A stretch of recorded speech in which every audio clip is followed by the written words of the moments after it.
Good morning to all. आज हम हार्डे-सोल्जे law के बारे में बात करेंगे कि ये हार्डे-सोल्जे लॉ होता क्या है।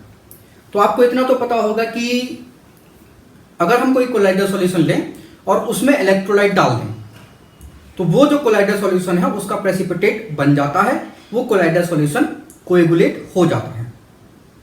आइए इसको एक एग्जांपल के थ्रू समझते हैं। एक फेरिक हाइड्रोक्साइड लिया, ये पॉजिटिवली चार्ज कोलाइडल सॉल्यूशन होता है। इसका डेफिनेट अमाउंट लिया 100 मिलीलीटर। फिर हमारे पास तीन इलेक्ट्रोलाइट है, पोटेशियम ब्रोमाइड है पहला, फिर सेकेंड है पोटेशियम सल्फेट और थर्ड है पोटेशियम फेरोसाइनाइड। फिर इस 100 मिलीलीटर फेरिक हाइड्रोक्साइड में हम पहले पोटेशियम ब्रोमाइड डालते हैं। पोटेशियम ब्रोमाइड इतना डालते हैं कि ये कंप्लीटली कोएगुलेट हो जाए। जब ये कंप्लीटली कोएगुलेट हो जाए तो हम पोटेशियम ब्रोमाइड की मिलीलीटर में वो अमाउंट जो है उसकी रीडिंग नोट कर लेते हैं कि इतने मिलीलीटर पोटेशियम ब्रोमाइड डालने पे ये 100 मिलीलीटर जो फेरिक हाइड्रोक्साइड है उसका कोएगुलेशन हो गया, कंप्लीटली कोएगुलेट हो गया। फिर हम क्या करते हैं, second sample 100 millilitre ferric hydroxide का लेते हैं और इस बार हम पोटेशियम सल्फेट जो है इसमें डालते हैं।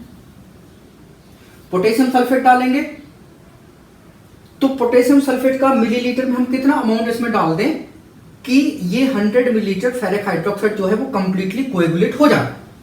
तो वो मिलीलीटर का अमाउंट जो है वो हम नोट कर लेते हैं।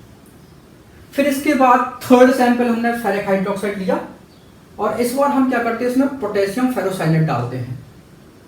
जब ये कंप्लीटली कोएगुलेट हो जाए तो हम पोटेशियम फेरोसाइनाइड की जो रीडिंग है मिलीलीटर में जो अमाउंट है उसको हम नोट कर लेते हैं। तो हमने ये देखा कि पोटेशियम फेरोसाइनाइड का मिलीलीटर में अमाउंट सबसे कम लगा और अमाउंट पोटेशियम ब्रोमाइड का सबसे ज्यादा लगा। तो इसका मतलब है कि potassium ferrocyanide is better electrolyte for coagulating of ferric hydroxide solution. तो ये जो इलेक्ट्रोलाइट की जो पावर है, कोएगुलेटिंग पावर है, वो किस पे डिपेंड कर रही थी? ये तो इलेक्ट्रोलाइट ये है, ये इलेक्ट्रोलाइट ये है, ये इलेक्ट्रोलाइट ये। इलेक्ट्रोलाइट में क्या होते हैं? आयंस होते हैं। तो पोटेशियम ब्रोमाइड में क्या आयन होगा? इसमें K पॉजिटिव और Br नेगेटिव होगा। इसमें क्या होगा? इसमें K पॉजिटिव और SO4 -2 होगा। इसमें क्या आयन होंगे? इसमें K पॉजिटिव एंड FeCN6 और ये -4 चार्ज होगा। तो वैलेंसी इसकी कितना है? इस पे चार्ज कितना? -4 है।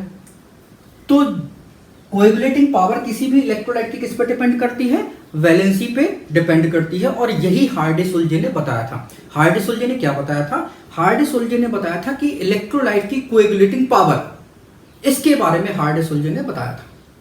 तो इलेक्ट्रोलाइट की कोएगुलेटिंग पावर किस पे डिपेंड करती है? ये इलेक्ट्रोलाइट की वैलेंसी पे डिपेंड करती है। फिर सेकेंड एग्जांपल लिया, आर्सेनिक सल्फाइड हमने लिया। ये नेगेटिवली चार्ज कोलाइडल सॉल्यूशन होता है। हमारे पास इलेक्ट्रोलाइट है सोडियम क्लोराइड, फिर दूसरा इलेक्ट्रोलाइट है मैग्नीशियम क्लोराइड और तीसरा इलेक्ट्रोलाइट है एल्यूमिनियम क्लोराइड। अब जो नेगेटिवली चार्ज सॉल है वो किसके थ्रू न्यूट्रलाइज हो, किसके थ्रू कोएगुलेट होगा? वो पॉजिटिव आयन के थ्रू कोएगुलेट होगा। तो देखते हैं, 100 मिलीलीटर हमने ये लिया और इसमें NaCl का अमाउंट डाला। जब ये कंप्लीटली कोएगुलेट हो जाए तो हम NaCl का जो मिलीलीटर में अमाउंट है उसको नोट कर लेते हैं। फिर सेकेंड सैंपल हमने लिया 100 मिलीलीटर आर्सेनिक सल्फाइड का और इस बार हम MgCl2 डालते हैं और मिलीलीटर में कितना अमाउंट MgCl2 का लगा, इसको कंप्लीटली कोएगुलेट करने के लिए वो मिलीलीटर का अमाउंट हम उसकी रीडिंग नोट कर लेते हैं। फिर हम एल्यूमिनियम क्लोराइड लेते हैं और इसमें डालते हैं। ठीक है, तो 100 मिलीलीटर आर्सेनिक सल्फाइड में हम एल्यूमिनियम क्लोराइड डालेंगे।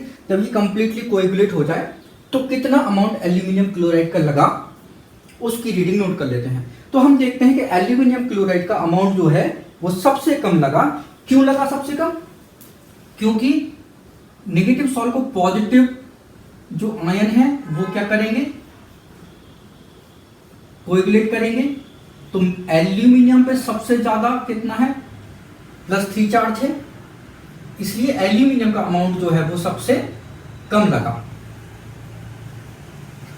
तो किसी भी इलेक्ट्रोलाइट की कोएगुलेटिंग पावर जो है किस पे डिपेंड करती है? ये उसकी वैलेंसी पे डिपेंड करती है। यही हार्डे-सोल्जे ने बताया था। तो इलेक्ट्रोलाइट की जो कोएगुलेटिंग पावर जो होती है वो उसकी वैलेंसी पे डिपेंड करती है। तो हमारे पास पहला एग्जांपल जो है पॉजिटिव सॉल्ट फेरिक हाइड्रोक्साइड है। इसको नेगेटिव आयन जो होगा वो कोएगुलेट करेगा। तो कोएगुलेटिंग पावर सबसे ज्यादा FeCN6-4 की होगी क्योंकि इसकी वैलेंसी -4 है। फिर इसके बाद PO4-3 की होगी, फिर इसके बाद SO4-2 का होगा, फिर Br नेगेटिव का होगा। अगर हमारे पास नेगेटिव सॉल्ट है तो इसका कोएगुलेशन किसके थ्रू होगा? पॉजिटिव आयन के थ्रू होगा, कैटायन के थ्रू होगा। तो सबसे जल्दी जो कोएगुलेट होगा वो Si+4 के कारण होता है। फिर इसके बाद एल्यूमिनियम +3 होगा, फिर मैग्नीशियम डाई पॉजिटिव, फिर इसके बाद सोडियम जो होगा वो +1 होगा। तो ये कोएगुलेटिंग पावर है। अगर हमारे पास इलेक्ट्रोलाइट है और इलेक्ट्रोलाइट में आयंस की जो वैलेंसी है वो सेम है, तो फिर कोएगुलेटिंग पावर जो है वो किस पे डिपेंड करेगी? तो इसके बाद जो कोएगुलेटिंग पावर होगी वो डिपेंड करेगी किस पे डिपेंड करेगी? साइज पे डिपेंड करेगी, आयन के साइज पे डिपेंड करेगी। तो आइए साइज को देखते हैं। तो जो पॉजिटिव सॉल है उसको फ्लोरीन नेगेटिव जो है वो जल्दी कोएगुलेट करेगा as compare to bromine negative के। फिर इसके बाद क्लोरीन नेगेटिव का कोएगुलेटिंग पावर होगा, फिर इसके बाद आयोडीन नेगेटिव का होगा। अगर हमारे पास नेगेटिव सॉल है तो बेरिलियम डाई पॉजिटिव का साइज सबसे छोटा होता है, इसलिए इसकी coagulating power as compare to high होगी किसके? मैग्नीशियम के, कैल्शियम के, स्ट्रोंटियम के एंड बेरियम के। तो बेरिलियम का कोएगुलेटिंग पावर सबसे ज्यादा और बेरियम का कोएगुलेटिंग पावर सबसे कम होगा। आइए तो हार्ड-डिसोल्व लॉ की डेफिनेशन देख लेते हैं क्या होती है। The quantity of the electrolyte which is required to coagulate a definite amount of colloidal solution depends upon the valency of coagulating ion. Greater is the valency of the coagulating ion or the fluctuating ion, greater is the coagulation.